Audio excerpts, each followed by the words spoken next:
Sunrise Extra on a Wednesday. We are talking about something fun, horrible living situations, because down in the Bay Area, one of the most expensive places to live in the country, there's a new building that's opening right near the Google headquarters in Silicon Valley, and they're basically renting people dorm rooms. So for $2,300 a month, you get a bedroom. Ouch. And you share kitchenettes with everyone else on your floor. You share bathrooms with everyone else, and you share like big living room common areas.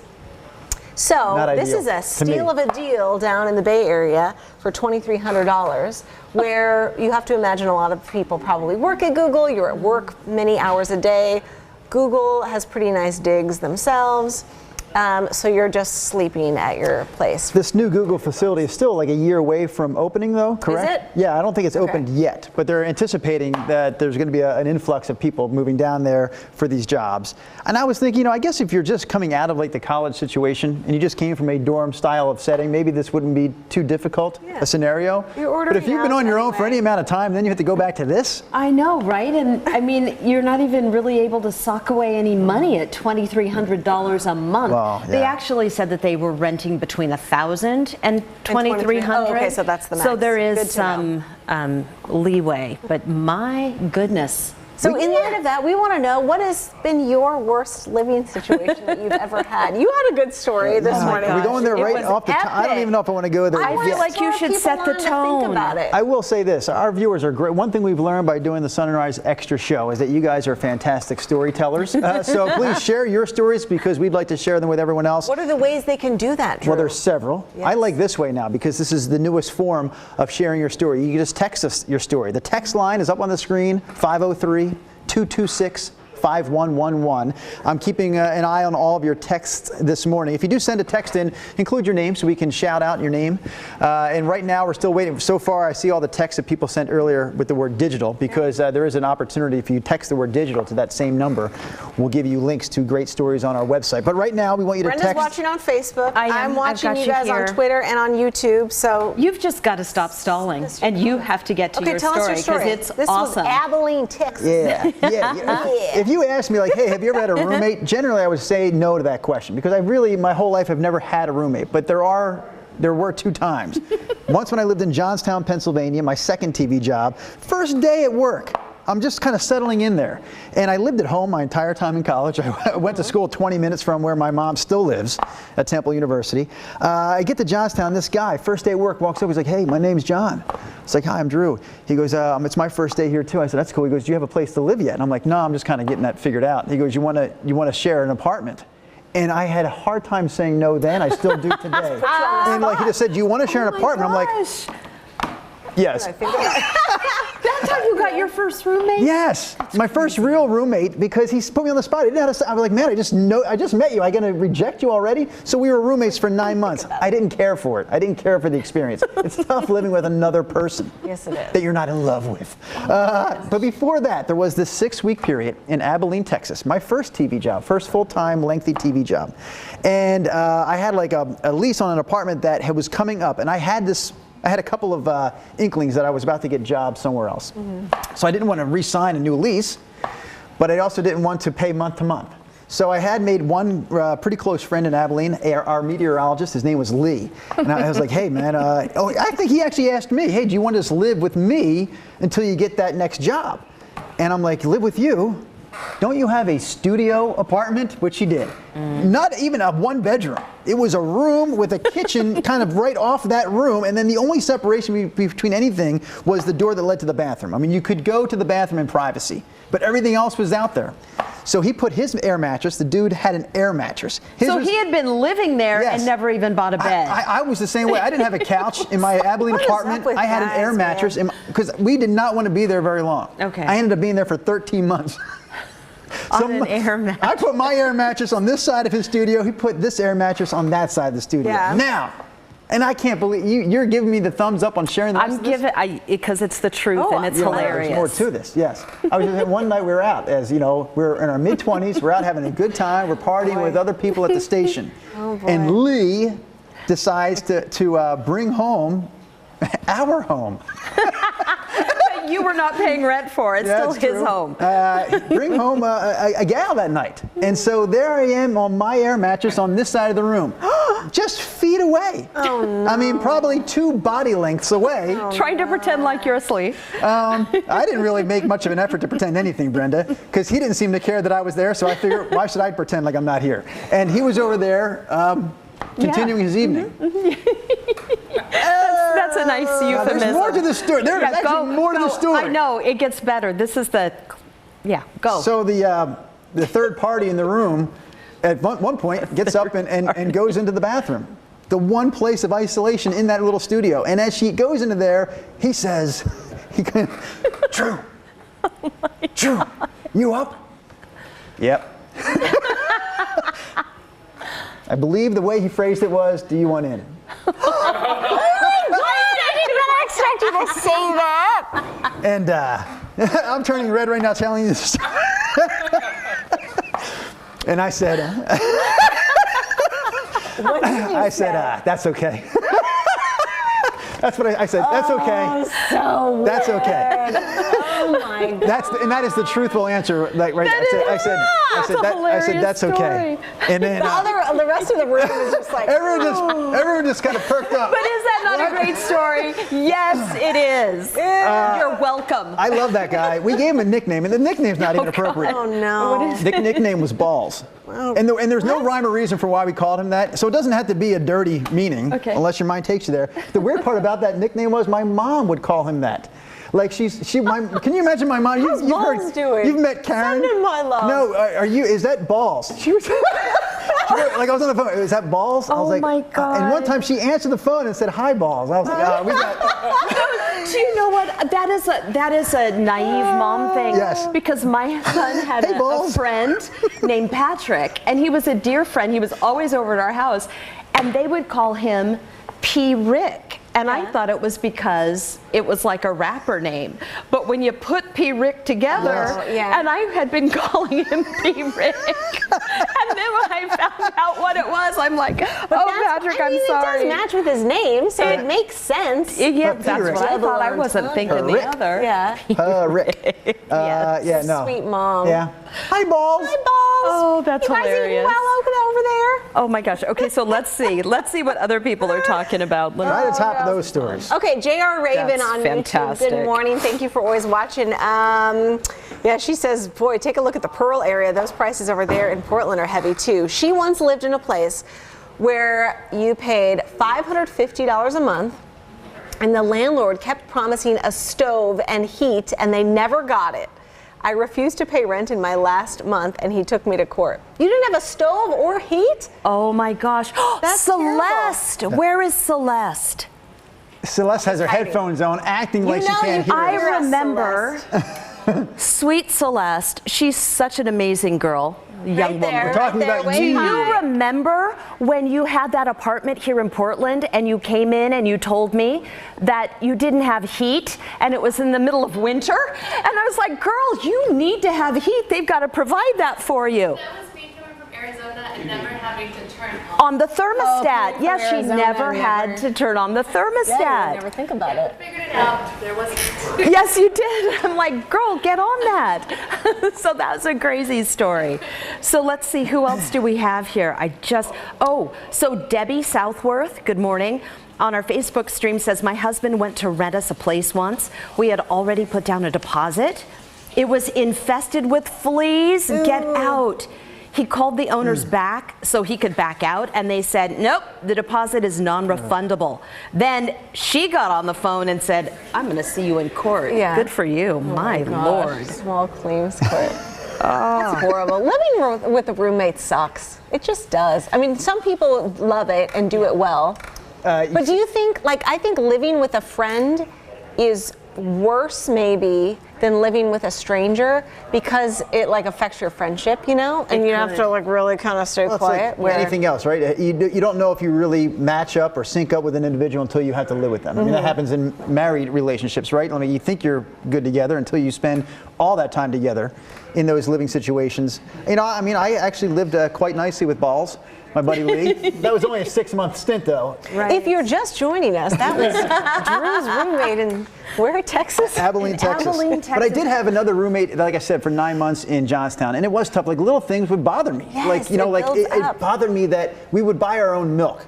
Because I think he liked whole milk and I liked 1% milk. So we That would buy our bothered own you milk. instead of sharing milk? No, it bothered me that he would let his milk expire. Now I'm not even drinking it, but I would look at the date and go like, what the heck is he still doing with that milk in there? That is gross. Even though it affects you Not zero. at all. Well, you know what? It would start to Space smell a in the little bit, fridge. right? Oh, Oh. yeah, that's gross. Yeah. See, I knew early on that I was not a good roommate. I just didn't love it. I had a roommate my freshman year in college, and she was great. And then our sophomore year, we moved into semi-private rooms and we shared a bathroom. And then I gave it one more go. My junior in college, moved off campus, had a roommate.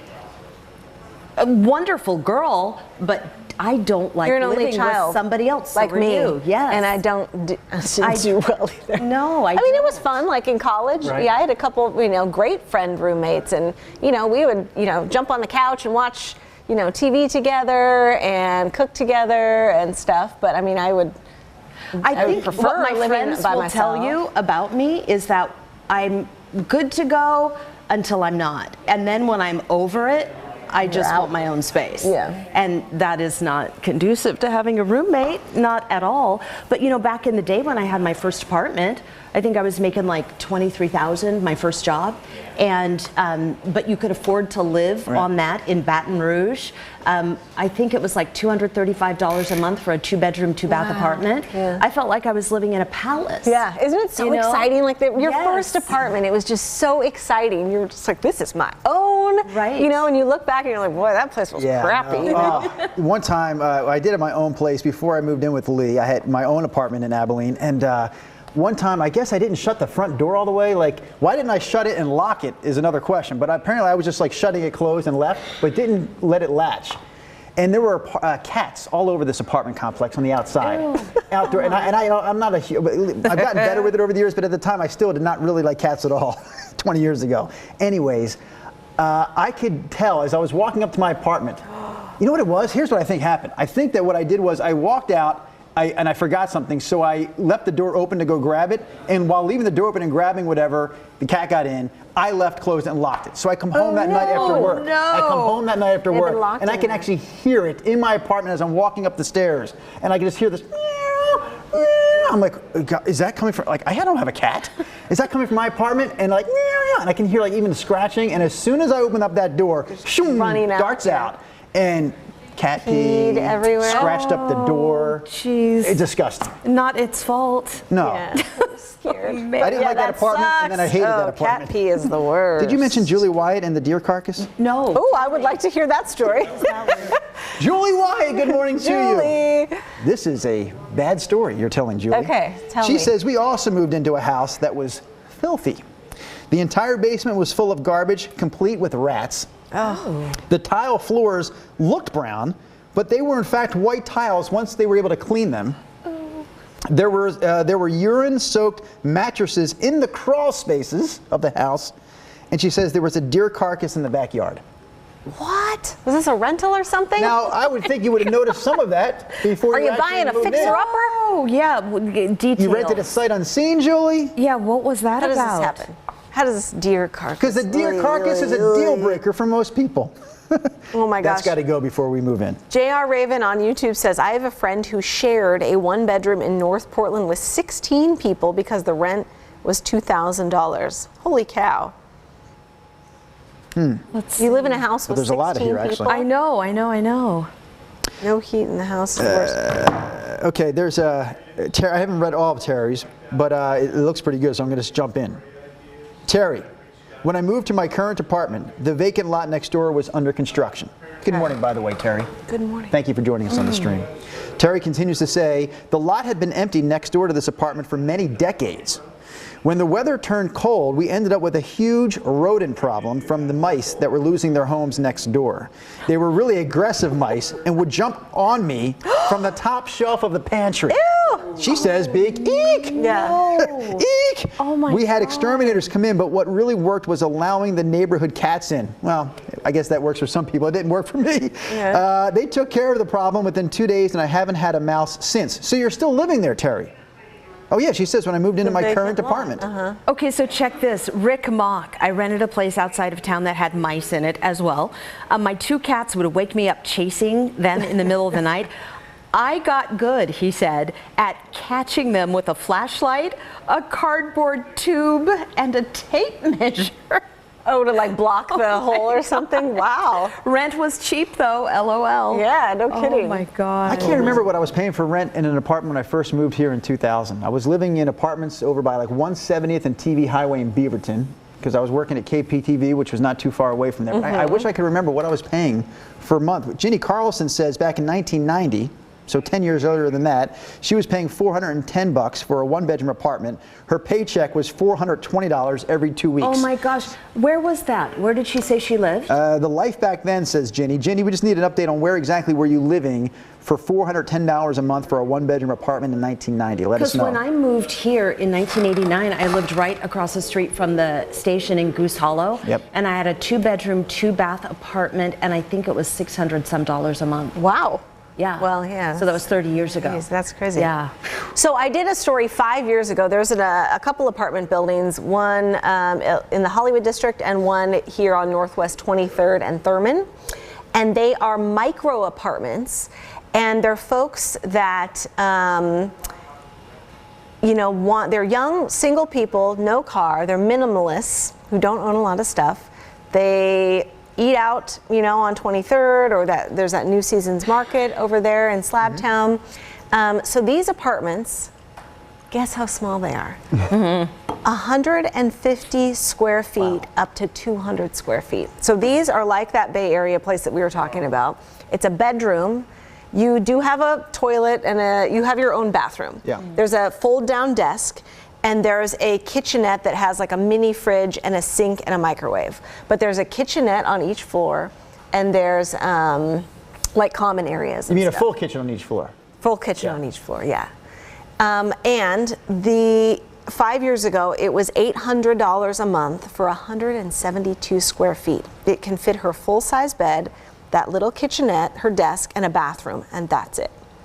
Oh my gosh. Can you guys live in somewhere small like that? Well, I mean, if you had to, you have to, but Yeah. that would be rough. I imagine that studio When apartment we in lived Abilene. downtown, it was kind of fun paring down everything. You only have so many kitchen cabinets, and we were using like a bedroom dresser as like a pantry. Right. We had like canned goods inside there, and I had on the lower shelf or drawers, I had my workout clothes and stuff. And it was kind of fun because when you brought something in, it had to serve dual purpose, or you really had to think about like, do I really want this tchotchke sitting on some table? Right. Oh, I hate tchotchkes. No offense to You hate, anybody. yeah. I hate them. Like just little I hate No. decorative Knickknacks? something. Hate them. Knickknacks, Like no. I like to clear things Yep. out. What's and on your that's always coffee the- table? Nothing. Zero. Nothing. Same Not with a ours. coffee table And I book, not a like to- candle. No. No, I've got Okay, interesting. some, well, it's not a true coffee table, but I like to keep surfaces clear. I feel like I should have, like, if things have a place, then I don't like clutter. Right. So that's what tchotchkes Do you guys have a represent kitchen to island me. or anything?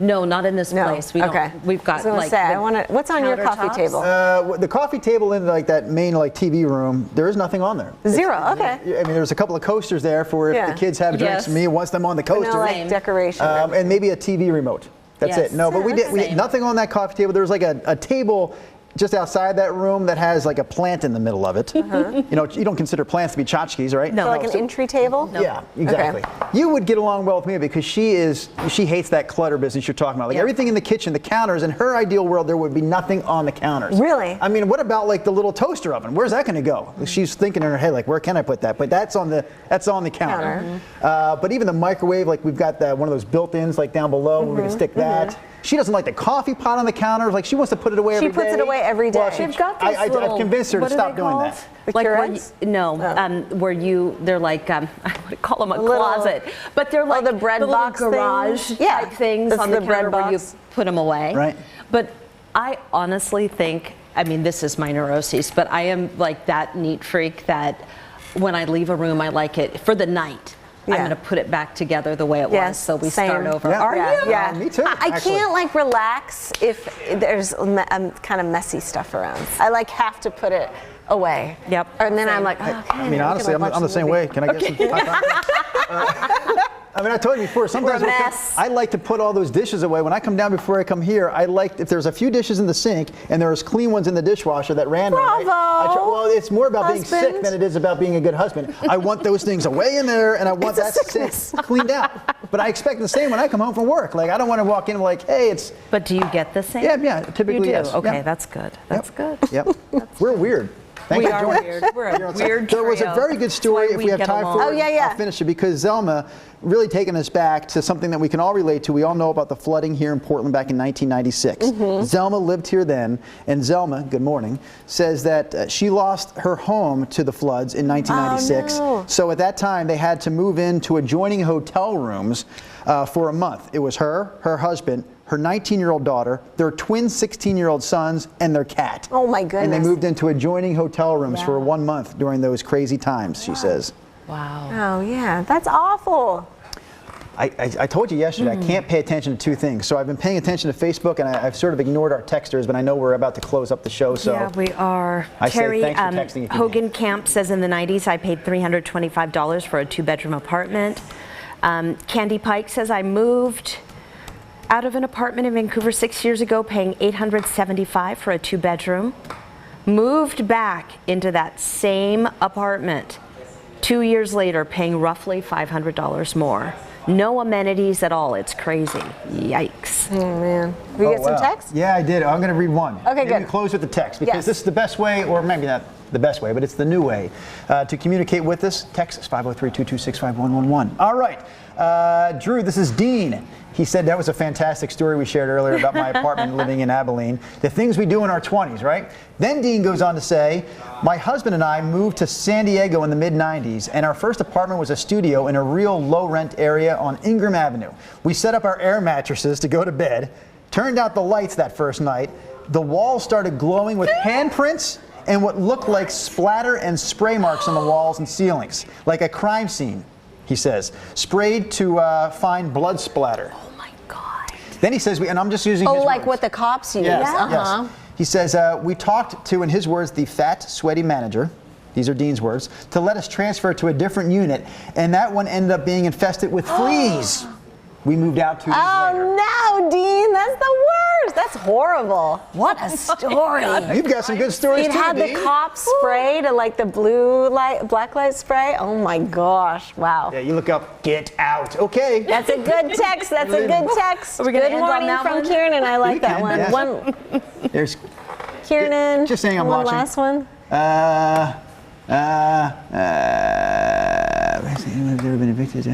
Oh, I can't read it. All right, you guys. there. Thank you so much for chatting with us. This was fun. We'll see you have a tomorrow. good morning. Bye. That is